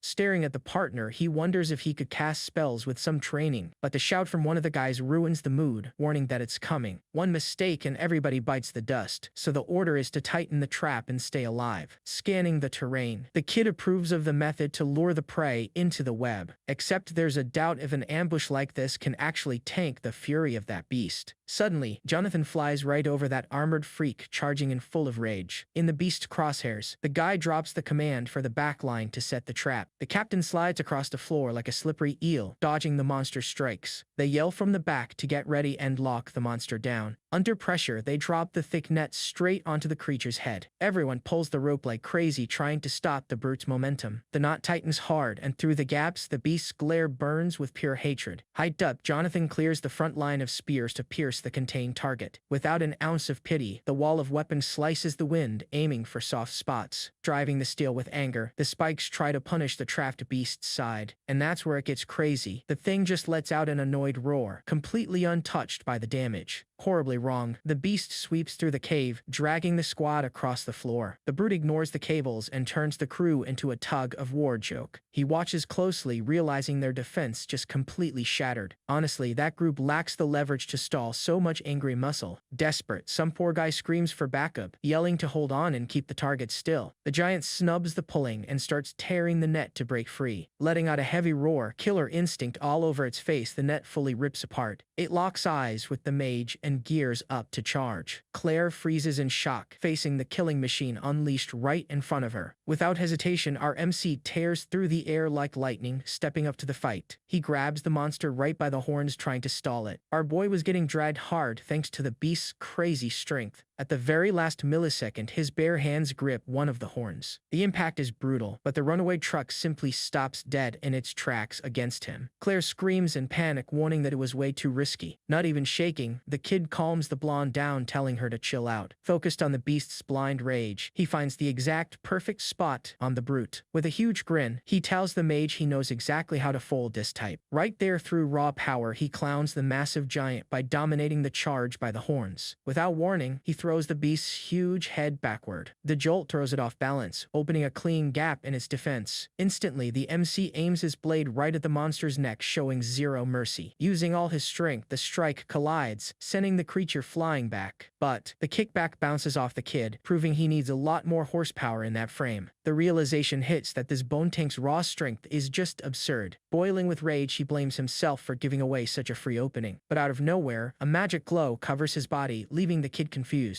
In the back, the mage holds her hand out, signaling that support has arrived. The boy feels his body get super light, like 30 kilos just vanished from his back. Smiling, Jin figures out that with this backup, his master plan will run smoothly. Suddenly, the captain tries to help, but gets yelled at to tell everyone to back off. The big guy freezes mid-sprint, having zero clue about that reaction. Filled with that energy, the MC drops the truth that right now, it's way easier to settle this clash solo. Charging in, he remembers that taming this beast only requires a few tricks. Deep down, the creature is nothing but a giant, beefed-up boar. The monster runs like a missile, yet it has no idea how to turn properly. Taking advantage of that flaw, he dodges the strike by jumping right over the brute. With zero brakes, the beast smashes its face straight into the rocky cave wall. Desperately, the target tears up the ground, trying to stop its own weight. After a massive crash, it finally drops to the floor, kicking up a huge dust cloud. Jin sees that Claire's magic really messed up the beast and preps phase 2. Staring at those huge tusks, he realizes the horns act like the monster's arms. But since that bone is tough as steel, the next move has to be way different. The perfect target is going straight for the unprotected snout. With a surgical strike, he hits the big nose, making the beast roar in pain. Now, any sudden movement is going to trigger unbearable pain. Without losing his rhythm, the kid pushes forward to finish this humiliation. His sword easily tears through the leg hide, leaving it entirely on the defensive. Rides the momentum, aiming right for the other leg and slicing it down too. Locked in, the MC slices the target's side with a rapid-fire combo. Wearing a smug smirk, the kid is already dead certain of his victory. Miles away from that spot, the mercenary squad rushes back to the the arena in peak tension. Arriving on the scene, the captain freezes in shock, while the mage just wants to find their ally. However, as she turns her head, she bumps into a wall blocking the path. The kid's pet marks its territory, growling and putting heavy pressure on the duo, holding his partner back. The big guy finds that protective stance super weird. In her mind, the giant beast is forbidding anyone from interrupting the duel. Soon enough, Jin emerges from the mine's darkness and the big dog clears the way instantly. Claire runs up relieved, asking about the beast, while he hides his craving for cores. Man, right then he drops that the threat is gone, leaving the two utterly lost. Pointing at the ground, he jokes that there's only a pile of pork left for dinner. Both drop their jaws, unable to believe a single hunter soloed the boss like that. Suddenly, the giant pet seems to sniff something out. The beast starts growling right away, leaving the squad leader utterly confused. And that's where it gets crazy. Another bone tank pops right out of the tunnel. Huffing heavily, the creature glares at the crew with a look of pure fury. The old-timer yells the warning of another enemy and orders everyone into position, but the support pulls the guide back, asking him to look a little closer. Over in the dark, she spots tiny shadows hiding behind the massive beast. Two little bone-faced piglets peek from behind their mom, making cute noises. That giant female lets out a low roar, making it clear she doesn't want any smoke. Completely frozen, the MC and his pet just watch the whole scene unfold. Right after, the mom turns her back and starts guiding her pups toward the exit. The entire crew stays rooted, just admiring the bizarre family bounce out of there. Jaw dropped, the boss can't even believe they just bailed without throwing hands. The blonde guesses the cave was their nest and even feels a bit bad for the creatures. Sighing in relief, the kid is chill with them leaving in pure peace. Hours later, the crew is already partying hard in the 5th Pioneer City. Their hangout spot is a packed tavern, perfect for tossing back some drinks. Raising his glass, the captain toasts the successful job and everyone's survival. Full of joy, he announces the best time of the night, splitting the loot. Hyped up, the mercenaries cheer, thirsty for the cash that just hit their pockets. Jin and Claire look at the bags, and the mage finds the massive pile of gold super sketchy. Chuckling, the old-timer confesses he pulled a fast one to squeeze out more coin. His excuse was that having two monsters and pups drastically spiked the risk level. Super proud, he brags about pulling 110 shiny coins for the squad. The kid raises an eyebrow, remembering they didn't even touch the mom but still profited. Letting out a weak laugh, the sly guy admits he exaggerated a bit at the guild. The troop bursts out laughing and claps for the boss, since a lie that pays becomes the truth. Watching the little show, the MC thinks this whole crew is a wild bunch. Suddenly, the big guy's heavy hand lands on the kid's shoulder to drop a message. The leader puts it on the table that half the gold goes to the rookie, daring anyone to complain. Caught off guard, the kid can't even believe this massive payout. Without sugarcoating it, the old-timer reminds them the team would be 6 feet under if not for him. Since the prize multiplied from the scam, the math works out perfectly with everyone's approval. The rest of the squad gives a thumbs up, confirming that fair share really belongs to him. Scratching his neck, Jin concludes the support and the net also saved the day in the end. He sincerely says thanks and even announces he's paying for the open bar tonight. The crowd goes wild, chugging bottles and promising to empty the kid's wallet. Out of nowhere, a drinking contest kicks off, which looks like it'll last all night. The MC finds it weird seeing the blonde slipping out the door in the middle of the mess, but asked about her destination, she calmly replies she needs to focus on magic training. Right away, a strong curiosity hits to understand this addiction to studying right after a fight. Out in the yard, the mage meditates under the full moon with a beautiful aura around her. Insanely focused, magic power overflows from her, lighting up the dark. From a distance, the kid thinks her discipline is cracked right after almost dying. That pure magic mystery leaves the boy's head boiling with interest. Honestly, the thought of casting spells is starting to look like an excellent plan. When the sun comes up, he asks her to mentor him, and she happily agrees right away. What if he could keep a trick like that up his sleeve for future clashes? Finding that yes, way too easy, she confesses she was already looking for a way to return the favor. The girl reminds him he saved the entire squad, so passing on some knowledge is the bare minimum. She even throws a little shade, saying the mercenaries don't take good care of their support. Killing the mood, the captain chimes in that there's no time, since they roll out in 2 days. The blonde suggests he travels along, but the old-timer says there's no reason for that. Full of excuses, the leader pretends he doesn't want to slow down a lone wolf like him. Our MC sees right through the act, noticing the guy sneakily wants to keep him around. Playing along, he asks about their destination, finding out it's the 4th Pioneer City. With zero shame, he makes up that he was heading exactly there and asks to tack tag along. The duo figures the rookie took the bait right after that lame excuse about learning magic. They hype up this massive coincidence, stoked to finally have a solid tank in the party. Flashing a smirk, Jin just accepts that the trip is going to be in good company now. Shortly after, the whole convoy hits the road trailing a massive cargo beast. It was a Tarask, an absolute unit of a beast tamed for humans to travel across this map. Staring at the beast, the kid remembers the chronicles and sees they use the giant like a horse. Right away, the captain yells for the crew to pick up the pace because it's going to be a long trip. On the road, Jean meditates with Claire and reflects on how annoying learning new things actually is. Thinking about it, the worst part of leveling up is the boring and repetitive training. In his memory, any skill only unlocks through pure repetition, at a super slow pace. Even worse is when the progress stalls, and doing the same routine turns into a massive punishment. But dealing with suffering became a daily routine for this kid a long time ago. 12 years fighting for his life in that nightmare left his mind completely bulletproof. Locked in under the moonlight, the MC keeps pushing his absolute limits. Flashing a smile, he accepts the rule is just trying until the thing works. And suddenly a blue spark pops up out of nowhere right around him. Claire jumps for joy, confirming he felt the magic, and he guesses it's that famous mana. It took 10 days just to get that click, proving the stuff is actually super complicated. Joking around, the blonde calls him a bit slow but praises him since most don't even make it that far. Without losing momentum, she pulls some vials from her backpack to start the next phase. That super weird blue liquid goes straight into a small bowl. Smiling, the girl kneels on the ground and tells the boy to take his shirt off with no hesitation. Caught off guard, he completely freezes, having zero clue about that bold request. Under the moonlight, Jin takes off his shirt, while the mage dips her fingers in that weird water. The kid questions what the actual plan is here. Touching his back, she explains she's opening a path to inject the mana. A magic symbol lights up on his skin, and the girl asks him to focus on the feeling. Tense about the whole idea, the kid just nods along. Instantly, the energy starts rushing into his body through the mark. That surreal power takes over everything, leaving him completely speechless in shock. The feeling of power and adrenaline easily beats anything from his entire life. Deep down, there's a vibe of something way thicker than his own blood flowing. Checking if everything went well, the mage gets a solid confirmation that the current is running wild in there. With the success confirmed, she lists the 3 basic steps to learn how to cast. First is feeling it, second is storing it, and finally actually using the power. Since he already cleared phase 1, they jump straight to the energy storage part. The blonde warns him to hold his breath and create an empty space near his heart. Dripping with sweat, the MC closes his eyes, chasing absolute control of his body. Soon after, she unleashes the heavy load of pure magic, flying straight into his back. Boiling up, the mystic symbol pulls everything inside the kid at an insane pace. Man, right then, a twisted vision of a bug-type monster invades his mind. This bizarre creature starts shaking like it's suffering in pure agony. Shrinking its sharp arms, the beast screams out in a heavy nightmare. The beast's eyes lock onto a much worse threat right in front of it. Out of nowhere, the focus shifts to a pair of bloodthirsty eyes loaded with evil. Claire actually feels a rotten presence outside his mind, breaking the vibe. And just like that, everything changed. A hidden force throws the girl backward, cutting the connection right on the spot. Terrified, she watches her own essence getting forcefully robbed by the mark on his back. In sheer panic, she screams that the boy is endlessly draining her life force. Acting fast, the big wolf wraps its tail around the mage's waist to pull her back. Driven by pure instinct, the dog jumps in front and pushes the mage far from danger. She can barely believe the giant monster actually came to the rescue. The guard dog takes up an aggressive stance, walling off the MC. Crying from the scare, the blonde realizes the creature sensed the heavy threat and took action. Soon Jin's voice cuts the silence, calling out for her with his sanity fully back. Word about the fall, the kid gets up checking if she got hurt. Trembling hard, the mage concludes she just brushed against the guy's macabre mindscape. This whole phenomenon happens when a guy's soul and history take shape in an isolated space. Deep down, the look of that universe completely reflects the life the person lived. The real mystery is how such a dark nightmare ended up inside that kid's head. Without beating around the bush, she steps to him, demanding the raw truth. Staring the boy down, the support drops the heavy question. Did he swallow a monster core? Completely lost in the scolding, Jin repeats the word, having zero clue about the gravity of the situation. After she explains the beast cores, he casually admits he eats them all the time. The girl totally freaks out and shakes him, demanding the exact amount of this bizarre snack. Scratching his head, he confesses he's been gulping them down for about 10 years, easily in the thousands. Chill as ever, he just asks what the big deal is, only to get an insane scream back. She puts the truth on the table, warning that any human human pulling this crazy stunt. Hitting the bucket instantly or becoming a corrupted freak is the only destiny. Shocked by the warning, the kid freezes as his heavy vibe takes over the room. That cursed world is ruled by a thick energy called karma. When creatures suck up this filth, they unlock completely sick powers. Basically, the monster core is the pure juice of this concentrated cursed magic. Heading back on the road, the support's mind just won't turn off from the absurdity she just saw. A nagging thought stays in her head, bringing back memories of a dark priest. Back in the day, a ton of crazy cultists treated those karma-filled monsters like angels. This cult ran heavy rituals, sacrificing people and eating the crystals like absolute madmen. Comparing the stories, the boy's absurd diet matches up perfectly with that dark legend. In her mind, the absolute dread of traveling next to a shadow follower kicks in. However, logic speaks louder, since a villain would never drop his secrets like that. The issue is that the kid's attitude is still way too sketchy for her. After all, who in their right mind would think swallowing a raw gut stone is cool? Keeping her eyes on the MC, the girl keeps racking her brain to crack the mystery. He's a bizarre mystery box who just copied the lifestyle of the other beasts. Running to his side, she declares playtime is over and he needs to go on a strict diet. Secretly, he doubts the lecture, considering he's standing there buff and totally alive. But remembering the thrill of crushing those goons, a bitter doubt creeps into the back of his soul. The harsh question remains, is all this coldness just the karma messing with his head? Promising to dial back the menu, the answer he gets is a harsh ear pull from the mage. The blonde warns that besides passing away, too much karma is going to completely block his spells. Shocked by the magic block, he gets scolded for caring more about that than his own life. Sighing, she calms the guy down, revealing the issue only applies to casting pure spells. To his belief, the famous physical mana arts should still work just fine. Completely in the dark, the MC repeats the term, wanting to understand the difference. A few days later, the convoy hits the fourth pioneer city packed with massive buildings. Right in the center of the place, there's a whole army of mercenaries focused on a glowing pillar. Seeing the crowd, he finds it weird, but the support warns the mission here is built different. The biggest deal here is the actual elite showing up in person to boss the whole mess around. Decked out in full armor, the renowned knight Raymond commands everyone's attention. Instantly, the kid feels the crushing weight the silver old-timer carries on his shoulders. It's crystal clear his aura just humiliates anyone around, and he's nowhere near an ordinary guy. Asking the captain about the hype, he finds out the big bucks are coming from the Golden Wolf. Innocently, Jin guesses it's the name of some giant bug, making the mage almost have a heart attack. She judges the boy's little bubble and concludes he's a machine built just to hunt beasts. And that's where it gets crazy. Jonathan drops the truth. That nickname belongs to the richest, most influential tycoon in the whole area, but he quickly warns that the rich guy kicked the bucket not too long ago. The kid immediately suspects foul play, and the captain confirms the rumors are flying wild. Trying to figure out the whole mess, Jin finds out the inheritance went to 2 heirs. Now the crew's big mission is escorting all this heavy cash to the safe zone. With that much wealth to move, gathering an army of guards makes perfect sense. A loud voice cuts through the hall, calling the Black Marlins to step up to the circle. Hyped up, Jonathan pulls the rookie by the arm, leaving him pretty lost in a situation. Then the old-timer introduces the kid as the team's trump card who clowned giant beasts. The whole crowd around starts whispering, doubting the new recruit's innocent look. Finding the bizarre nickname weird, he listens as the captain asks for patience and trust in the plan. Right as turn of them, the holy big shot throws a heavy glare in dead silence. Breaking the ice, he sets the 100 gold prize and warns they roll out at sunrise. The leader happily pulls the kid away, while the boy is shocked by that much cash just to carry some bags. Except the old-timer explains the fame trick, where half the payout comes from carrying a heavy name. That scary title given to the rookie worked as the perfect bait to inflate their price. Flashing a smile, the leader says the crowd calls him that for crushing beast skulls. The kid just thinks the guys have awful taste when it comes to picking war names. In the end, the troop cheers over the cash and he casually accepts his brawler reputation. His strategy now is using all of his clout to try and learn those rare mana arts. Hours later, things get wild at the camp with a fighting tournament kicking off. 2 massive dudes trade punches in the arena while the crowd goes absolutely wild, showing zero mercy. One of the fighters lands a nasty elbow right in his rival's face. Claire asks if he's really gonna brawl in there, and the kid brings up the officer's techniques. He wants to put on a solid show to catch the elite's attention and steal their secret. After all, the journal mentioned his holy faction is obsessed with powerful warriors. Earning their respect could actually score him some top-tier training. Stretches out to step into the ring, dead confident that the win will be a piece of cake. The stage is set perfectly to body anyone and hook the top authority's interest. Right off Off the bat, the first rival charges like a mad bull straight at the chill rookie. But our MC just sidesteps the strike like it's nothing without even breaking a sweat. Running on pure reflex, he delivers a heavy hammer strike to the chin, sending the poor guy flying. Grabs the target by the head, prepping one last hit to end the fight for good. To secure the humiliating finish, he lands a brutal headbutt. The crowd goes wild over the beatdown, and the big guy drops hard onto the dirt. From up high, the holy authority sips his wine, watching the spectacle with curiosity. However, the kid isn't satisfied with just cheers. The bait needs to be a lot juicier. He plans on wiping the floor with a whole line of extras to hook the real big fish. Deep down, the idea is to easily body 3 massive dudes without breaking a sweat. That way, the big shot won't have any choice but to figure out where this kid came from. The genius plan moves forward, betting that after knocking down a mountain of weak mercenaries, surely the raw talent bait will make the military leader act exactly like he predicted. And just like that, the knight actually sends his own student down to test the rookie's strength. Rex steps up looking furious, insulted that he has to step off his pedestal to crush a lowly mercenary. This is exactly what the boy was waiting for to get his hands on the real prize tonight. Without a second thought, he crosses his arms and turns down the fight to start negotiating for that magic. The holy pupil is left completely stunned by such massive disrespect from a random guy. Right in the middle of the dark courtyard, only the hyped screams from the crowd can be heard. Claire widens her blue eyes, convinced the kid finally lost whatever sanity he had left. Even the captain looks like he saw a ghost, completely lost at the recruit's absurd stupidity. The entire crowd goes dead silent, waiting for the sky to fall on them after such a direct insult. Throwing a massive fit, the blonde kid screams his lungs out, refusing to be rejected by someone beneath him. But the Supreme Knight just keeps his arms crossed, calm as a peaceful lake. Raymond cuts off the kid's tantrum, asking if he's hurt and trying to dodge the fight. Waving his hands off, the kid casually mocks that he's perfectly healthy right now. The silver-haired veteran locks his gaze, demanding the real reason for turning down a formal clash. He drops the truth that, as a mercenary, wasting time fighting for free just isn't in his plans. With zero shame, the protagonist brings up the idea of throwing down a heavy bet for the match. Curious, the veteran asks what the hell he would even ask for in such a crazy bet. Holding up the magic pouch packed with gold, he claims he might lack a name, but he's loaded with cash. The golden shine from the pure coins lights up the tent, making the negotiation vibe incredibly heavy. Utterly stunned, the crowd looks at the kid like he's insane for playing games with the elite. Rex grinds his teeth, practically foaming with rage at having his honor compared to dirty gold. Stepping forward, the spoiled kid growls that he rejects any handout from the trash. However, the master's brilliant mind tells his student to shut up and launches a counteroffer. Instead of material goods, the old-timer demands an agreement, dodging the blame for any injuries. Raymond wants to cave this punk's face in without worrying about paying his hospital bills tomorrow. Easily, Jin accepts the shady deal, warning he'll collect his payout right after the brawl. The vibe shifts entirely as the two lock a deadly glare right in the center of the makeshift ring. He steps into the ring blinded by fury, eager to put the outsider back in his place. Meanwhile, the MC stays ice cold, mapping out the show-off kid's fighting habits. The bleachers go wild, cheering for the crazy hero who made everyone bet their life savings on him. Sweating cold, Jonathan tells him to tap out if things get ugly, but our MC just waves it off. Fearless, he promises right in front of everyone that destroying this rich kid is an easy win. Right before the bell rings, the blonde kid asks his master for permission to fight with real killing intent. The master gives the green light, knowing the mysterious opponent won't go down that easily. Taking a deep breath, the student gears up to go all out. Man, the crowd loses their mind seeing this famous man are up close for the very first time. Then the rich kid launches forward, propelled by that mana and slicing right through the wind. Within seconds, he closes the entire gap with an absolutely brutal charge. Jin notices right away that the kid's speed would easily crush any random thug in the room. That heavy fist comes flying in, dead focused, aiming straight to rip his head off. Reading the lethal force behind the blow, the kid knows taking that hit means a straight trip to the lobby. That just cranks up his greed to snatch that precious physical magic technique for his own arsenal. But using his usual cracked reflexes, he pulls his chin out of the strike zone at the very last millisecond. Without missing a beat, the opponent throws a second heavy energy punch right after. Trying to block, the kid's arms take the heavy damage, getting pushed back by the sheer force. Blood on his lip, the rich boy mocks him, pretending to forget if his name was actually Jin. Full of arrogance, he warns that a wild animal should fear the holy strength of the elite. Jonathan gulps hard, watching that golden steamroller, already mourning his lost bet. The support grips her hands, sweating cold in total despair at her ally's one-sided beatdown. From a distance, the Supreme Master quietly watches the match, noticing noticing something super sketchy about it all. He's just pretending to fight for his life, dancing around the hurricane of punches without fighting back, absorbing the magic's heavy kickbacks using pure defensive skills across the tight arena space. Raymond furrows his brow, sniffing out a massive inconsistency in the middle of this whole act. Just before the bet, this same outsider was completely bodying huge guys with a single destructive hit. But this fake weakness looks way too forced, and the master suspects a trap is waiting right up ahead. Ignoring the mind games, the apprentice roars, completely blinded by the hunger for a shiny new victory. With a punch of pure aura, the brat pulls power from his very soul to drop the final checkmate. That crazy attack tears through the air, glowing bright, ready to completely pulverize the defenseless opponent. And this is where it gets good. The hero just slides to the side, letting the heavy strike hit nothing but air. The captain freaks out, yelling that the rookie just tanked holy magic straight to the chest. Jonathan goes speechless, trying to wrap his head around that absolute unit of strength. With just some light scratches on his arm, Jin mentally wraps up his testing phase. Right then he knows for sure, having weighed and measured every single ounce of the rich kid's power. Flashing a sadistic smirk, the hero wonders if he should test the playboy's durability right now. Tearing through the wind, he buries his fist straight into the pit of the guy's stomach. The punch was so brutal, the blonde kid spits up his breath, folding in half right in the arena. From a distance, the master goes into shock, seeing that a raw punch caused all that damage. He catches the absolute humiliation, realizing the mercenary wasn't even looking for an opening. Instead, he was just soaking in the brawl and completely playing with the poor guy. Checking the damage, the kid figures the physical magic is the only thing that kept the rich boy alive. Even wobbling around, the brat tries to act tough, telling him to bring it on. Cracking his knuckles, Jin takes a breath, mocking him about how many punches he can actually take. But before anything else happens, the rich kid's boss steps into the ring and calls off the fight. Instantly, the officer officially declares the smasher as the winner. To settle the shady deal, the old-timer agrees to hand over the technique, as long as the humiliation ends right there. A bit salty about the quick stop, the kid feels robbed of the chance to crush the playboy even more. But looking on the bright side, the bait paid off, and his master plan worked flawlessly. The crowd bursts into tears of joy, screaming his war name like he's the camp's biggest idol. Somewhere fancy in the capital, a mansion witnesses an absolute disaster of a scene. The billionaire heirs of the Golden Wolf family scarf down everything in total desperation. Derek and Cedric eat like pigs, having the worst panic attack imaginable. Freaking out about the slow transport, the younger brother curses out their garbage escort team. Chewing loudly, the older brother complains that empty promises are how this trash guild makes its money. Feeling his own flesh melting, Cedric suffers, completely convinced he won't make it there alive. Out of options, the brother declares that praying their bodies don't explode is the only goal now. Meanwhile, something dark pulses inside him, like a cursed cancer made of dirty magic. The scene shifts, and Raymond kicks off the tutorial, explaining that mana is basically magic muscle. The trick is overloading raw strength to turn a kick or a blade strike into an absolute cannon. At first it's straightforward, but mastering it turns a rookie into a living bulldozer. The guy drops the truth that even a basic move, if done right, can split the sea and crack the asphalt. Putting on a show, he swings his sword, letting the pressure shatter the ground and rip out roots. Holding his pose, the blade glows while the dust settles and chills run through the whole camp. Sucking up to the master, the apprentice claps for the show, calling him a living legend. Acting like a massive fanboy, he keeps hyping the guy up until getting a sharp order to shut up. Quiet but obedient, he nods and tells the master not to lose focus on the training. Seeing that heavy light, Jim remembers his giant wolf glowing almost the exact same way. A nagging thought hits him, and he figures that move was some seriously advanced power. Except there's a doubt whether that general could just tear down a mountain with a raw punch even without it. Killing the vibe, the old-timer demands total focus on the explanation, and the kid obeys. He starts explaining that during a heavy flex, the veins pop right under the skin. That exact millisecond of max pressure is the chance to lock in the flow of mana. So far, the theory is exactly the basic stuff the blonde already taught him. And that's where it gets crazy. Pulling the power, a blue aura bursts right out of the kid's body. Stunned, Jin feels a whole ocean of energy rising up and can't even believe where it all came from. Breathing lightly, he senses the support's gentle essence flowing right inside his veins. Instantly, that fire grows, turning turning dark purple into a terrifying whirlpool. The master warns him to burn it off safely, forcing his body to act as an exhaust pipe. Man, right then, the general freezes, feeling pure evil sweating straight out of the boy. The bizarre energy wraps around the blade right away, turning the steel into pure, living agony, frying his brain over how a rookie pulled off an advanced aura so fast. Genuine fear hits the master. What keeps the Holy Knight awake is the color of the rock covering the protagonist's weapon. Since mana reflects a person's soul, that purple energy signals a truly dark heart. Sweating cold, the guy sizes up the kid, desperate to figure out what kind of hell lives inside him. Flashing a lethal smile, he tests out the sword, smoking with live poison ready for the test. With pure fury in his chest, he tears the air, making the concentrated power burst out in a single slash. Every single strike he lands shows just how destructive this energy really is. The blade glowing with that purple mana, while our MC flexes even harder. Judging his own technique, the kid finds the energy drain kind of useless at first glance. On the flip side, he thinks it's insanely badass, and counts the hours to smash some skeletons for real. The scene cuts to the convoy marching on, dragged by incredibly ugly giant turtles. The mage leans in, jaw-dropped by his talent, but he fully hands the trophy over to Claire. But soon the MC steps up, demanding some answers about the massive dose of power she passed on. Completely flustered, the priestess blushes and stutters about that unforgettable moment. She spins a story, pretending it was just a little reward for saving the squad on the last mission. The kid's brain barely believes the kindness, but the extra gas was absolutely perfect for the old-timer's training. Up ahead, the old man scoffs, watching the goofy joy and the complete lack of self-awareness from the outsider. Behind the horse, the annoying student sulks, telling him to kiss the dirt for getting an elite lesson. Rolling his eyes, Jin can't stand the whining from the arena loser begging for attention. This was the perfect cure for boredom, already prepping a show to absolutely torch the blonde kid's ego. Out of pure luck, the general breaks his focus, slapping the back of his mount hard. The scare is heavy, and the animal kicks up dust trying to shake the annoying brat off its back. Caught off guard, the playboy goes flying and crashes into the dirt, while the old-timer tells him to ignore his guard dog. Suddenly the mood sours and the knight throws a heavy insult back, leaving the MC completely lost in the drama. In total panic, the heirs boss throws a fit at the buffet, flipping all the tables to the floor. The kid questions the sudden panic, but the military authority swears it's totally normal. He excuses the tantrum by claiming that screaming on an empty stomach is basically law for filthy rich bosses. The excuse that the brothers are just drowning their sorrow in food doesn't really hold up. Raymond says these spoiled nobles only suck the energy out of whoever deals with their madness. Except to Jin, this fit feels way too dark and his gut is screaming to get out of the line of fire. In his twisted math, every time the food bowl disappeared from those gluttons, a creepy vibe in the air spiked up exactly the same way inside the fancy wagon. No one saw that coming. One of the kids mutates, turning into a slimy blob. The red alert goes off in the boy's head, noticing something seriously weird is happening. In a split second of surprise, he catches that something is going down. A demonic roar tears through the convoy's peace, sending everything flying. The disgusting beast throws the entire crew right to the edge of destruction. Things hit rock bottom when a lackey screams that the giant turtle is throwing a lethal fit. Raymond goes into shock, completely clueless about what was happening, screaming for the lieutenant to act fast. The rich kid responds with his finger on the trigger, ready for death. Wasting no time, the captain draws his sword and gets ready for whatever comes next. Jumping into the brawl, he orders everyone to slice up, even the crazy mount if it comes down to it. The pupil confirms the deadly order without blinking an eye. On the transport's shell, some ugly spikes pierce right through the boss's cabin, with teeth and tongues completely tangled. The abomination screams a tone of absolute destruction. Shaking, Claire screams, confirming it's an abomination, and he hears this confusing term. To clear things up, she drops that this beast is a human rotting in the demon's cursed karma. The boy's blood freezes, noticing the actual terror of what that dirty energy truly does. And before the MC can even move, the army steps onto the battlefield, silver blade sharp and ready. With a massive leap, the captain takes the front line in the attack. Unleashing the holy fire slash technique, the old-timer launches a destructive wave. Wasting no time, he yells for his student to attack together. The kid takes a breath and charges in full of rage to flank the beast. That charged hit lands perfectly, causing some ridiculous damage. Combining their strength, the beast gets turned into mincemeat and drops to the dirt. And that's where it gets crazy. The slimy pieces start gluing themselves back together. Desperate, the master can't even believe the monster has pure regeneration. The beast comes back fully healed with a killer glare, freezing the student in pure shock. Grinding his teeth in anger, the blonde kid can only curse at the situation. Suddenly, the monster strikes the general's pupil, swallowing him whole, leaving behind only a severed arm still gripping the sword. Our MC freezes in terror seeing the brutal violence of that scene. In the back, the mage and the rest of the team are shaking with zero reaction. Furious, the old-timer curses loudly over failing to protect the squad. Without thinking twice, he blasts off again right at that cursed slime. Triggering his power, the colossal strike slices the abomination one more time. The beast roars in agony while getting torn in half by the heavy pressure. However, hitting the ground, despair hits hard seeing the student get swallowed. He tries looking for the kid, begging him to hold on just a little longer. Trapped in the disgusting tentacles, the master yells that it's not time to throw in the towel. Feeling the heavy tension, our hero clenches his teeth and decides to step in. Out of nowhere, a rain of tentacles charges to swallow the cornered officer, and right then, Jin tears through the danger like lightning, grabbing the silver-haired old-timer. With massive strength, he yanks the general right out of that deadly danger zone. Right after, tosses the guy onto solid ground far away from the huge monster. The squad hits full panic mode, thinking the world is ending right there. Clueless to it all, the puddle of flesh twists around, getting even more disgusting. Hearing that roar makes the realization hit. The target used to be a normal guy. A dark doubt creeps in about whether his crystal diet will leave him just like that. But stressing out won't save lives. The goal is to crush the slime first. Confident in his own strength, he dodges the strikes while fully locking into combat. Drawing his blade, the hero faces down the endless nightmare of regeneration. Logic dictates that clashing head-on like this will just drain everyone's gas. At this point, the plan is hunting for a weak spot to save energy for the final blow. Way too fast, he shifts into high gear to punish that fang-filled smile. The blade block holds the impact, but the raw strength pushes him backward. Even dragged far away, he plants his feet into the dirt to keep his fighting stance. Seeing he got hit, he lets out an angry curse at the beast's overpowered pressure. Suddenly, a spear tears whistling through the air, piercing the mountain of flesh. It's the captain stepping up to the brawl, spinning his heavy weapon to slice the whips. The big guy roars that the squad is ready for sacrifice, earning the MC's respect. From behind the group, the blonde opens her journal, kicking off a powerful chant. Glowing brightly, she declares the team's weapons will punish the evil in the arena. Thanks to the magic buff, the spears light up, ready to destroy the tentacles. A soldier spots the healing failing and tells everyone to slice it up to stop the merging. Hyped up by the teamwork, Jin roars, feeling the combat adrenaline spike. Flashing an excited smile, he notices the crew fully embraced the fatal mission. Out of nowhere, dark blood drips onto the floor, staining all the grass around. The mage's support weakens the beast's defense and it starts melting alive. But the boy's instinct screams that the target's shape is turning into something else. That mountain twitches, morphing into a face that gives serious chills. Man, right then a massive pressure rises up and the monster takes on a new form. The captain almost falls backwards, seeing faces popping out of the beast's back. To make things worse, it's the exact faces of the spoiled rich kids they were protecting. Blinded by rage, the beast fires a barrage of tentacles sweeping through the camp. The chaos gets ugly as it pulls all the dropped flesh to glue back onto its body. An ally screams in anger, warning that the monster is trying to recover its lost parts. Sucking up the chunks, the abomination swells up to double its previous size. With no fear of danger, the protagonist flies in, trying to slash the monster. The monster tries to counter the attack with its giant arm. That hit sends the MC flying backward. Roaring loudly, one of the beast's faces preps a brand new strike. Our MC manages to block the incoming attack with his sword. Upon landing on the dirt, he slides backward, creating a massive safe space. The leader checks on the kid, who warns the squad not to slack off. Asking what the next move is, the captain hears from Jin that the tactic is just keep slicing. At the damage limit, the flesh vanishes, revealing the core that acts as the healing heart. Calming everyone down, the old-timer mentions the troop already memorized the dizzy target's moves. With that confident smile back, the kid approves of the cleared arena. It becomes clear nobody's gonna judge the kid for spamming mana arts with no mercy now. Bathing the steel in a wicked purple, he dashes forward, warning that the party just started. The heavy blade shreds the beast's loose tentacles in a combo impossible to read. Shifting into total fury, the kid slices the target's body at absurd speed. Desperate, the abomination screams while the NC orders everyone to block the healing. Taking damage to the face, the creature's eyes can't even follow the brutal steamrolling. Underneath this rain of rapid slashes, nothing is left intact on that twisted face. The The grand finale tears the creature's mouth from side to side, shutting it up for good. With the target defenseless, he raises his sword one more time, aiming right for the core. His cold stare declares the absolute end, guaranteeing everyone that the war is over. Showing zero mercy, he crushes the core and the nightmare slips away, turning into purple dust. Further back, the captain and the squad gasp for air, almost passing out from raw exhaustion. The support and the wreck general sigh in relief after dodging the worst fate. Split in two, the core drops to the dirt as the remains of this whole demonic mess. Those blue crystals roll across the grass, slowly losing their cursed glow. Finally, the squad lets out a massive victory cheer. Jin turns to the troop, raising his hand and praising the boys' blind bravery. But the peace is short-lived as he frowns, scanning the corners of the woods. Walking in dead silence, he crouches next to the mysterious essences dropped on the dirt. Right then, the lackey comes yelling in pure joy that the arrogant pupil made it out alive. Hidden in the dark forest, a veiled spy watches the camp's celebration. Frustrated by the failure, she curses the genetic flaw of the pathetic rich guy's kids. Holding back angry tears, the villain refuses to accept the trash those test subjects turned into. But the morning ends fast, seeing the outsider gather the pure energy from the floor. The kid scrapes more crystals into his pocket, raising a huge red flag in her head. Sensing something, he looks back and leaves the enemy sweating with fear in the shadows. Hours later, in the dead of night, the MC chills near the warmth of the campfire. Pulling a vibrating core out of the bag, he examines every detail of that pure power. With no fear of dying, he bites into the venomous thing, sucking the overload straight into his veins. The karma's kickback hits deep and he pinches his forehead to tank the bizarre jolt. Out of nowhere, the vision hacks his mind, projecting a guy trapped in the dark. Soon the kid realizes he's watching someone else's memory. In the vision, the veiled woman blames his dad's incompetence for his own demise, and the villain warns that to stay breathing, he needs to prove his worth. Tied up, the rich guy struggles while hearing taunts about being special. She holds up a sketchy vial, ready to test the prisoner's value. Without hesitating, the stranger forces the potion down his throat, spreading dark marks all over. Screams of pure agony echo around while his body morphs. Snapping back to reality, Jin grits his teeth, feeling that heavy mental blow. Brutal nausea hits the kid's stomach right on the spot. He sprints away to get some distance from the camp. With no options left, the MC ends up throwing up everything in the bushes. Gasping for air, he remembers that swallowing these cores can grant extra powers. Except the price is heavy, bringing dark visions and some serious side effects. Now, wiping his face, he figures out the vision belonged to the client's kids. Looks like that bizarre vial was packed with the cursed energy of karma. That raises a massive red flag in his head. Could that mysterious figure be a dark priestess? But Claire shows up, killing the mood, warning that the crew needs to roll out. Looking at her partner, the support finds the cold sweat on his face pretty sketchy. Worried, the girl asks straight up if he's been chewing on more raw cores. Jin even thinks about coming clean, but explaining this madness would be way too much work. To avoid any drama, he plays it off, saying everything's fine, keeping his secret. Deep in the background, the villain spies on the duo fading down the road. The veil drops, revealing an expression full of heavy doubts. Walking chill, the boy just keeps lying to the mage, and the enemy doesn't take her eyes off his back. Completely suspicious. Minutes later, the MC catches up with the captain and the knight to chat. It blows the villain's mind that a core eater hangs with the Order's squad. Smirking slightly, she admits the kid actually caught her attention. The real mystery is whether these two will team up or throw hands in a future. Hours later, the squad surrounds a grave marked by a single sword. Nobody says a word, paying their respects to the boy who fell in the last clash. The holy knight leads a heartfelt prayer to the god of harmony. With a steady voice, he praises his students' massive courage and pure heart. Getting emotional, Raymond asks that the sacrifice never gets forgotten. On the flip side, our MC mourns the loss of such a young rival. But out of nowhere, the old-timer snaps his neck in shock. Widening his eyes, he points up, completely disbelieving what he's seeing. That majestic beast pops up right on top of a massive rock. The famous red wolf glares down at the group from the cliff like a true boss. Shaken to his core, the warrior drops to his knees, praising the heavens. Completely clueless, Jin asks about the whole show, only to hear that it's some divine comfort. Ignoring the wolf's lazy yawn, the veteran breaks down the sacred legend. For the Order, this beast's visit is literally a grieving god's embrace. Except the kid cuts the delusion short by calling the creature a stray, frustrating the old-timer. Jin snaps his fingers right there and calls his pet over to prove the truth. Throwing an intimidating glare, he orders the beast to get down right now. Man, right then the big wolf gets so spooked it completely freezes up. Immediately, the creature leaps off the wall, slicing through the wind. Its smooth landing right in front of the crew leaves the warrior's jaw on the floor. Stuttering, he can't process how some kid tamed an unreachable monster. Super chill, the MC mentions the beast just clung to him after getting bodied in a fight. That casual attitude completely shatters the knight's mind, freezing all his thoughts. In dead silence, he turns his face trying to process this wild absurdity. Meanwhile, the massive beast sits quietly right next to the sword grave. Getting his posture back, Raymond turns to the boy with a special request. The old-timer asks if he'd be down to name the majestic Wolf Rex. Since the beast is holy, calling it a stray is a massive insult to them. Adding to that, the fallen pupil's dream of hunting monsters just can't die. To honor the apprentice, he recalls how the kid fought until his very last breath. This heavy legacy could now live on through the claws of this new animal companion. Our boy processes the idea, thinking about carrying the legacy of his fallen rival. Turning to his pet, he asks straight up if the giant accepts the new title. And would you look at that? The big guy shakes his head, actually liking the idea. With that crazy confirmation, the protagonist drops his final verdict. Deal sealed, the name is officially Rex, and the veteran sighs in relief. However, the dry taps of a walking cane slice right through the peaceful moment. The knight turns around tense, having zero clue about the surprise visit mid-morning. Flanked by two monks, a living legend shows up and completely shocks the veteran. Soon the kid catches on to the heavy importance of this authority stepping onto the scene. Bo is easily the biggest living legend in all of the Third Pioneer City. All the mercenaries drop their guard and line up out of pure respect for the old-timer. Getting closer, the entire troop proves just how much clout this old guy really has. In a respectful tone, Raymond drops his greetings and welcomes the big shot. The leader apologizes for crashing such a sad moment, but immediately gets asked why he's here. Straight to the point, he warns he came hunting for answers about the client's tragic demise. Startled, the knight raises his hand, asking for a quick pause in the chat. Inside the warrior's head, that useless suspicion towards the troop was already buried. Our MC swallows his surprise, realizing the guards always take the blame in these cases. Demanding respect, Raymond stands firm on the evidence, and the old man swears it was enough. But there's a dark detail that just doesn't add up in this whole story. Nobody explained yet how normal rich guys turned into monsters of pure negative karma, and that's where it gets crazy. The old guy locks eyes on the kid, sniffing out pure darkness, staring right into the MC's soul. He drops that venomous question in the air. That sends chills down the boy's spine. Terrified by the old-timer's broken radar, the unspoken accusation hits hard that the hero might just be an undercover villain. In dead silence, the two of them just test each other right on the spot. Shortly after, things heat up for real at the famous Ritra Arena in the Third City. Massive crowds of nosy people surround the stone ring, locking down any exit. Keeping up the pressure, the leader points out that warriors like this are born famous. Yet Jin just popped out of the shadows, clashing with legends and crushing everything in his path. The Zarfax just crossed his path directly during this exact cursed mission. Defying all logic, the old man dumps the blame right onto the MC's lap, showing zero mercy. Deep down, the kid gets that overpowered outsiders always strike fear into the crowd. Even so, he stands his ground, warning that throwing hands won't prove his innocence at all. Stepping into the argument, Raymond reminds them the kid is absolutely drained from the last brutal fight. The captain even tries to argue, but the old guy just laughs it off, asking, "So what?" With his arms crossed, he corners their minds about running from the local laws. Outraged, the knight finds this leader's stubbornness a completely sick joke. Jin racks his brain trying to escape this trap without having to body the old-timer. To make matters worse, beating up an old man would look super bad. Reading the kid's mind, the old-timer asks if his age is the problem, and radiating some wild power, the veteran warns he doesn't need any pity. Way too fast. The old guy charges in with monstrous strength. He makes a point to remind him that the elder title was earned through pure raw power, no complaints allowed. The kid can barely track the crack speed of the attack. Showing zero mercy, the master winds up a heavy strike. That brutal impact hits the protagonist dead on. Pushed back by the pain, Jin feels the shockwave shatter his defense. The hit tosses him like a rag doll straight into the campfire. Panicking, Raymond yells that these monks are OP fighters. Right there on the ground, he hears that the old-timer is the top of the food chain. Laughing out loud, the leader taunts the knight for defending the outsider. His mocking tone warns that this jealousy might make him hit even harder. With a massive jump, the monk closes the gap again, ready to strike. A second heavy punch comes in hot to completely crush the kid. Except the hero sidesteps, making the monk punch the wall instead. That leaves the master stunned, shocked by his raw durability. Deep down, the MC curses the pain from the exact same cut opened by the beast. But suddenly, Bizarre steals his attention right away. Magically, the fatal wounds vanished without leaving a single scar. That brutal gash from the previous fight is entirely gone. On top of that, the fresh damage from the old man's punches is closing up on its own. And that's where it gets crazy. It hits him that the cursed core granted full regeneration. A massive, wicked smirk spreads across the kid's face. Calling it a jackpot, he charges in yelling and turning the tables on the old-timer. Bo praises the injured fighter's wild drive. There was definitely no lack of willpower to keep smashing things right there. However, playtime is over since the kid's strength was already tested. Pointing to the side, the old guy declares the interrogation is moving forward. The master announces he's gonna pull out his mystical third eye. Instantly, a sinister mark lights up on the fabric covering the old man's face. Dropping some philosophy, he claims he blinded himself to see the soul. This absolute vision pierces straight into the target's true essence. Inside his mind, the old-timer tries reading the kid's aura, searching for the truth, and things get dead serious. The whole place is crawling with macabre eyes. Deep down, an invisible command sends the beasts running away. Trapped in that mental world, the old man stumbles backward, soaking his boots. The leader turns pale with fear, shaking from head to toe. Completely terrified, he stutters to himself. No one saw that coming. The MC's head is actually a bizarre abyss. With that, a sharp pain hits the master's chest. Worried, a follower warns that the boss's energy just vanished. Sweating bullets, Bo confesses he's never witnessed such a terrifying mindscape. Despite the fear, the aura's stability proves Jin isn't allied with the darkness. The silence breaks when the hero calls out to the old-timer. Humbled, the leader bows down, begging for forgiveness over the extreme test. Right behind them, a silhouette pops up, breaking the heavy mood. RMC turns around, trying to figure out who's walking up. Politely, the little outsider bows to greet the duo. She introduces herself as Cindy, the heiress to the late rich guy. Minutes later, the crew hits the trail, marching through the woods. Along the way, Bo drops that these monsters are already a routine out there. The girl backs him up, saying the woods in the city became targets for their rot. For a second, Jin wonders if the threat is actually that real. Cutting the thoughts short, the heiress signals the end of the trail. Man, right then the kid freezes, seeing a bizarre giant crystal. That massive rock is a gate, spitting foul energy everywhere. Surrounding the object, the monks pray, begging for the area to be cleansed. They pray non-stop, hoping for a miracle to drop. The guards try throwing holy water at the thing with zero success. Except all this effort is completely useless against the crystal's power. Watching the chaos, Jin figures out that cleaning this mess up is mission impossible. By his logic, the poison should be weak here, which the girl confirms. So, if the plague is already invading their backyard, it becomes crystal clear to the duo how big the real trouble is. Cindy puts her cards on the table, blaming some mysterious mastermind. In the kid's head, the culprit can only be some dark fanatic. Terrified, the client claims the third city is right on the verge of falling. Bo chimes in, warning that the apocalypse is knocking at the door. Nobody doubts the massive walls are gonna turn straight into dust. Because of that, the squad swept the region until they sniffed out the evil rat's nest. Prepping the strike, the final offer finally comes to light. The invite to raid the base in 2 weeks involves an absurd amount of cash. Finally, the whole picture makes perfect sense for the monster slayer. Side by side, the two most VIP clients in the world are begging for his help. This isn't just some random cheap escort mission. Hiding his joy, he realizes his clout finally paid off big time. Hours later, under the cloudy sky, the little mage runs toward the MC, breathing a huge sigh of relief. Worried, she warns that the punishment for treason is extreme pain until the very end. That chills the kid's soul, just picturing the stake. But his friend points to the horizon, cutting his fear short. Staring at their destination, the protagonist's jaw just drops straight to the floor. The gates of Yurgis pierce the sky like indestructible fortresses. Nothing compares to the safe paradise towering right there. Fascinated, he daydreams about buying a house and all that luxury. Snapping back to reality, the kid nudges the holy knight. The veteran's glare cuts like a knife, demanding silence. With a deep voice, he orders a full stop for everyone to catch their breath. Almost instantly, the guards collapse from pure exhaustion. Curious, Jonathan leans in, asking if the legend is heading to the third city. Whining a bit, the captain mourns the hero's sudden goodbye. Jin also enjoyed the team-up and wants to know the mercenary's next move. In unison, the hustlers promise the night's gonna be fueled by heavy drinking. Wishing them luck, the kid turns his head, focusing on the blonde mage. She complains about having to hunt for a job again just to pay the bills. And the escort payout barely scratched the price for the dream magic tower. Confused by the news, Jin fires back a question, wanting to know what kind of place that is. She admits that despite the mage title, her powers are actually pretty basic. But ambition hit hard, and now her goal is to master elite spells. Deep down, her whole focus is just saving up cash to fund her studies. Jin gets admits right away that the spot is like a magic college, and he thinks that's awesome. Revving his chin, he pauses to think over the whole situation in dead silence. The support finds this pause super weird, trying to guess what's running through his head. And no one saw that coming. He just casually tosses a massive bag of gold right at her. Playing it cool, he lets her know the cash is gonna fund that magic tower dream. That wild move completely panics the girl, making her try to hand it all back instantly. Stepping in, Jonathan cuts the drama, reminding her that saving their lives already paid for the gift. The captain flashes a huge grin, leaving the blonde girl even more flustered, completely conflicted. The young mage isn't sure if she can actually accept this massive jackpot, leaving absolutely zero room for a no. The kid just pushes the cash right back into her hands. With a friendly smile, he promises that their paths are definitely gonna cross again. Claire loses her words right there, her face blushing bright red. Utterly frozen, she just holds on to her overwhelming emotions in silence. But acting on a quick impulse, her hand tightly grabs onto her friend's cape. Begging him from the bottom of her soul, she swears to pay back every single coin, eyes full of pure gratitude. The young mage seals her promise right on the spot. Listening calmly, the hero just takes it in, really appreciating his travel partner's vibe. He gives the crew a wave, telling everyone to stay safe and stay out of trouble. Jonathan drops one last goodbye while steadying his friend who's still on cloud 9. Soon after, the monster's slayer turns his back and hits his own path in pure peace. The entire squad just watches their OP ally fade away down the dirt road. Standing a bit further back, the massive wolf gets right next to the holy knight. Raymond drops his guard, making sure to call the giant pet by his brand new name. Flashing a genuine smile, the old-timer tosses one last proper goodbye to the beast. Right after that wish of luck, Rex sprints after his master straight into the sunset. The MC walks calmly right past the guards at the castle gate. Holding that sack, he throws a quick glance back as he keeps moving. Near the gate, the girl teases the monk, saying he's clearly worried. He brushes off the teasing and denies it while the girl points straight at the mercenary. Firmly, she reminds the master that he warned them about this himself. Without missing a beat, she reveals the MC must have swallowed a monster core. The monk listens in silence, keeping a dead serious look on his face. He argues that eating the item doesn't make the kid a dark priest, but the girl snaps back that he's ignoring the risk of poisoning and losing his mind. Now she demands the monk to be completely honest with her. The monk hears her ask if he still believes the MC is human. Inside his memories, the image of the masked man pops up. Silent, the monk keeps his thoughts hidden and gives no clear answer. She makes it clear she'd rather not get into this with him right now, apologizing for the disrespect. Listen, she warns, saying she'll keep the secret, but if the MC slips up, it's game over. On top of that, she guarantees his master is going down too if things go south. The girl walks away, leaving the monk all by himself. He convinces himself there's no need to worry because nothing's gonna go wrong. Thinking about the MC, he notes the kid absorbs so many cores and is still sane. With that, the monk confirms you can keep your humanity even after devouring cores. Nobody is ready for the MC yet, so he decides to keep it all under wraps. High up on the wall, the monk guarantees he's dead certain about this. Walking with the group, he reflects on the OP power the MC carries. He believes that with this power, the MC is going to bring hope to the whole world. Watch the soldiers step in sync, pushing forward with their spears ready. Slowly, the first expeditionary troop pushes forward together down the road. One of the soldiers mentions that life has a time for peace and a time to fight. At that moment, the spears clash high up, making a loud metallic sound. Meanwhile, the rookie says they just handed him a spear and told him to move. Striking hard, the tip of the blade digs right into the dirt. With his heart in his hand, he says he was just told to wipe out evil with faith. Suddenly, the MC smacks his own forehead with a rock, busting it wide open. Everyone is clueless and the guards just freeze, shocked by our guy's crazy stunt. The rock drops to the ground, right next to the dude's foot. As the soldier questions the madness, the MC mumbles 596. Healing in the blink of an eye, he finishes the countdown at 600. In a flash, his skin seals up and the wound completely vanishes. He wipes the blood away, explaining that absorbing all those cores spiked his healing. With a sinister smile, he reveals that fracture healed up in just 2 days. Hyped up, the MC is already planning his next moves with a sneaky grin. Wondering how much his arm can take, he decides he needs to test this out in a fight. A soldier makes fun of the MC's nickname, asking if he crushes his forehead. Awkwardly, the kid scratches his head and apologizes for scaring the rookie. Roland shows up with a confident smile, saying he needs to test something right now. He mentions he likes geniuses like him since brilliant minds are pretty chaotic. Confused by that, the MC hears Roland confirm he's a cracked prodigy. Changing the subject, our guy ignores the praise and just asks what their plan is. Excitedly, Roland blurts out that the MC's impatience just proves he's built different. Roland explains the crew is heading to the North Forest, clearing drifts along the way. From the viewpoint, the commander warns that even with a 10-day deadline, the battle's length is a total mystery. But the MC finds that weird, questioning if 10 days isn't way too long for a forest that doesn't even look that big. Roland praises his sharp senses and admits that, on the surface, the timeline does seem overkill. Shaking hard, the ground suddenly splits open as something moves underneath. And that's where it gets crazy. A bizarre creature jumps out of the dirt. As Roland explains, the Corps expanded their territory way too much. Desperate, one of the guards screams for the boss, while the MC just watches everything with cracked calmness. Roland draws his sword and his super fast move, and the fight is officially on. With a precise swing, Roland slices the monster right in half. He warns that since these freaks live deep in the demon realm, 10 days isn't nearly enough to handle them in broad daylight. Cracks show up, revealing that more creatures are swarming the crew. Watch the soldiers rush in with their spears, and, man, the warning shout signals the ambush is fully on. Leaping straight out of the dirt, a bizarre beast lets out an ear-piercing screech. The beast charges fast, hitting one of the guards dead on. Quickly spotting the bloodsucker rats, the MC gets spooked, wondering if they always had this tunneling skill. Roland yells, ordering everyone to watch their six, since turning your back on these things is a flat-out death wish. Desperate, the rookies push forward with their spears to hold the beasts back and stop a disaster. Swiftly, Roland draws his blade and charges at something right behind the MC. It tells the MC he better watch his back right now. Widening his eyes, Roland spots the incoming danger. From all sides, the MC gets jumped by a pack of these beasts all at once. Man, what a nightmare. The creatures latch onto the kid's body, trying to drag him down at all costs. Look at this mess. He stays cool and doesn't back down one bit. Frantic, Roland reaches out and asks if the kid lost his mind. Ignoring the warning, the MC goes all out and jams his blade into the monster's neck with everything he's got. Without hesitating, the guy rips the beast's core out straight with his mouth. The creature falls back, letting out a painful squeal. With a crazy glint in his eyes, the kid realizes eating these cores might give him new skills, so he wastes no time gobbling them up. Chewing on the cores, our guy notices a problem since now he only sees the monsters as tasty snacks. With his hands still dirty, the MC grips that core tightly. Fearlessly biting into the creature, he ignores the danger just to devour the power from that energy source. For him, eating these rocks is the only way to inherit powers, even though the drop rate for the beast's skill is super low. Spilling the secret, the guy admits that's how he survived for 12 years in that demon realm. The kid chews the piece, letting out a sigh of pure satisfaction. And look at that, he finally feels the power flowing through him. After downing 40 cores, the MC complains he's stuffed and wonders why the heck he hasn't unlocked the digging skill yet. A bright light flashes right in front of him, grabbing all his attention right then. From behind, a soldier walks up and asks if he's okay, trying to figure out what just went down. Frustrated, the MC tells the guy to hold formation, annoyed he can't snack on the cores without getting caught. With a confident smile, the rookie grabs his shoulder and promises they're covered. Roland's violin kicks off and the holy choir starts their gig to calm everyone down. Plucking their cellos in the back, the musicians spread musical notes all over the place. He cracks an excited smile while playing a catchy tune on his violin, keeping the battle's tempo way up. Inspired by the beat, the soldiers push forward and yell, overflowing with this OP power you wouldn't even believe. Noticing the sudden spike in the troops' defense, the MC catches on right away that those holy tunes are giving them a crazy buff, but our guy stays locked and he stays locked and listens when he realizes the leader isn't actually a swordsman, he's a support. Yelling at the top of his lungs, one of the guards rallies the whole squad to fight, and things get dead serious. With their spears ready, the troops drive their weapons into the beasts, signaling the counterattack. Night falls softly as the full moon lights up the battlefield. Over by that pile of monsters, a guard announces their performance will be logged and calls everyone in for a meeting. The soldier checks his clipboard, confirming the MC got the most monster kills. They're all shocked by our guy, questioning if he really racked up that many takedowns. Digging a hole like crazy right out of nowhere, the MC is on a mission. He gets pissed off for some unknown reason, just raging while he digs. Roland walks up with a smirk. Annoyed, our MC asks what's so funny. Roland asks if he thinks he'll get the monster skill just cause he got the most kills, lol. He cracks a smirk at the joke and wipes his hands clean. The soldiers hanging around laugh at the joke too. Nodding his head, Roland tells the MC the fight was tough, but they took the dub. He points out that the monsters were way stronger than usual, so that's why it was so hard, but the MC scoffs, asking who exactly likely was struggling. Roland gets chills hearing him say that, thinking this guy is an absolute badass. Brushing the dirt off his clothes, our MC asks Roland what the next move is. Suddenly serious, Roland says the troops are getting organized, and that they'll head out at dawn, which makes the MC question why. Roland simply mentions they have a lot of battles ahead, and they took some heavy losses in this first clash. They pay their respects to the buddies they lost in the fight. Joking around, Roland claims his music hyped the soldiers up to fight harder. The MC is actually impressed by his attitude. He seems like a much better dude than the MC thought, and honestly, he's pretty chill. Under the moonlight, the camp vibes are super relaxed, and the guy even agrees to play a tune when asked, letting out an easygoing laugh. Whipping in the wind, the crew's flags flutter under the night sky, claiming their turf. 1 week later, the sun finally rises over the expedition camp. Discussing the plan, the crew outlines the raid on the demon realm to smash rift cores and face monster swarms. Inside the tent, a soldier warns the monsters are leveling up as they push forward, asking how troop morale is holding up. The leader promises the squad is hyped, and the rookie just gets super awkward, totally lost. Watch as a mob of freaks pops out of nowhere, screaming and waving knives to ambush the crew. Without missing a beat, the MC jumps in and slices the monsters in half with crazy precision. Right then, a massive rabbit-faced monster shows up and roars like crazy at the MC. He doesn't even think twice, landing a fatal hit to drop the beast on the spot. And boom, he scoops up the core's power. With the core in hand, our guy just swallows the thing whole to soak up the power. Chewing the core, the MC complains he just snagged another useless rock. Talk about bad luck. Roland watches from a distance, amazed at how the MC bodies those monsters without breaking a sweat. Finding the whole thing funny, Roland chuckles quietly, and it looks like he's got a master plan brewing. Inside the tent laughing, Roland asks if the guild's pride is hurting cause one single dude is outshining them all. A knight kills the vibe, saying it's not funny, since everyone slacked off and the MC's gonna bag a massive payout. Smiling confidently, Roland argues the outcome was great, cause the MC prevented casualties, and the beast's presence points to the finish line. Seizing the moment, the boss backs him up, saying rest is the best move before the next fight. Down in that dark, rocky canyon, a deep abyss opens up that leaves everyone completely speechless. The crew is scattered around, scheming their next play. Sweating buckets, the masked man complains about the unbearable heat, never expecting the sun to hit that hard out there. But the masked man kills the mood, warning that the heat isn't coming from the sun, it's the canyon itself boiling over. The sorceress tells him to stop whining, claiming the weather is just fine. She says if you can't handle this, you shouldn't even be out here in the first place. With a calm, steady gaze, the sorceress stares him down and asks what he wants there. The guy claims he's got some crucial intel to share. He drops to one knee and reports that troops are marching right in their direction, and he offers his services to deal with the incoming soldiers. Promise me, he swears he's gonna wipe out every last one of them. Roland tells everyone to halt because there's a problem. He warns they'll have to go around since there's no bridge to cross. Instantly, the troops stop and stare at the path ahead, realizing there's nowhere to go. Peeking into the canyon, it's completely packed with webs and monsters. Catching a weird vibe, Roland gets suspicious of everything while the MC is just lost. The MC analyzes the turf, saying fighting from the high ground is cool, but digging a hole to hide makes zero sense. Wondering if the goal was to stay hidden, the MC hears Roland clap back that they should have dug a real tunnel then. He agrees with the point, and the MC immediately drops his 2 cents on the whole thing. With a serious look, the MC warns that this has trap written all over it. Wide-eyed in shock, Roland asks in disbelief what the MC just said. A massive crash grabs Roland's attention in a split second, and no one saw that coming. Giant monsters spawn out of nowhere, tossing soldiers everywhere while someone screams in pure shock. Panicking, the rookie points and warns that those monsters are the dreaded Bigfoots. These beasts pack massive strength, and then Salmosa shows up, a colossal snake with tough skin and lethal venom. It raises its hand, ready to smash whatever stands in its way. With a giant hand, it crushes the stone ground and pulls itself up, and man, the damage is real. Using pure brute strength, the monster grips the canyon edge, and check out the impact it causes. The creature launches the guards into the air, showing off all its destructive power as it moves up. With no ground beneath them, the men plunge into the abyss, screaming in terror. Webs snatch the rookies right out of the air. One of the spiders hooks a guard with its web, and the guy instantly curses, furious at the danger. Rushing in with no mercy, the freak dives at the man, who lets out a scream of pure desperation at this nightmare. Roland orders them to focus on the Bigfoots right now, cause guys are falling into the pit and things just went south. As chaos takes over, our MC stays cool and just watches it all play out. Smirking, the MC stares down the enemy and taunts it for a fight, proving he ain't intimidated at all. Slamming the ground with full force, the giant cracks open a massive crater. The MC looks up, facing off against the giant monster wrapped in a massive snake. With a clean backflip, the MC dodges the brutal hit at the perfect moment, and man, that was way too close. Completely stunned, one of the soldiers goes wide-eyed at that chaotic scene. Frantically, Roland screams the MC's name. That thing is the strongest of the pack, flexing a sinister snake on its arm. With a smirk, the MC confirms the intel is solid and gets ready for what's coming. Charging ahead, the monster goes all out, but our guy announces he's a real opponent. To avoid falling, the MC jams his sword right into the rock wall. The MC launches himself with max power, rocketing through the canyon and defying gravity. Planting his boot hard on the stone, the MC builds momentum for the next jump. Focused, our guy scans the battlefield, ready to read the monster's next move. Using the web like a whip, the beast swings right at the MC against the wall. Dodging the rock-shattering impact, the MC realizes the monster is using the turf to its advantage. Look at that cheap trick. Our guy feels the beast's cracked strength in close combat and knows this duel is far from easy. On top of that, it spits a highly dangerous venom blast to try and catch the MC off guard. Smiling, the MC decides he's going to soak up every single one of those sweet skills for himself. With a crazy grin, the MC locks eyes with the enemy and drops that the creature looks tasty as hell. Pushing off the wall, the MC charges full speed at the monster. The MC slices the air, diving in with his blade ready for impact. Unluckily for him, the blade just bounces off the beast's crazy tough skin, and that's where things get rough. But the MC doesn't care because he's just starving to devour the creature. The monster, with nowhere to grab, just accepts the fall but waits for an opening to strike the MC. Hitting the ground, the creature smashes down hard. It realizes it's not over yet, feeling a sudden chill. That chill was the MC, completely bloodthirsty and ready to eat it alive. Immediately spooked, the creature thinks this just ain't worth it. Raising its arms with full force, the creature gears up to crush its target with one final blow. A quick dodge roll saves the MC, escaping at the very last second as the attack shatters the rock behind him. It finally gets the memo, its time is up and it's about to clock out for good. With just one simple move, MC breathing, first form, today you're my dinner, and he slices the creature into a dozen pieces. The creature is finally wiped out completely. He watches closely to make sure it's actually dead. Happily, he realizes he's getting a full-blown feast today. The MC catches a weird smell in the air and gets suspicious. He looks around to see where that scent was coming from. Quickly, he spots that the snake's core is already sitting right there exposed. He gets hyped and instantly rushes in, going all out, grabbing the core to wolf it down without even a dash of seasoning. The MC devours the core like it's his last meal on Earth. He feels his body getting stronger, feeling his skills leveling up. Promptly, the system confirms the MC finally unlocked the poison synthesis skill. The MC realizes he got way more OP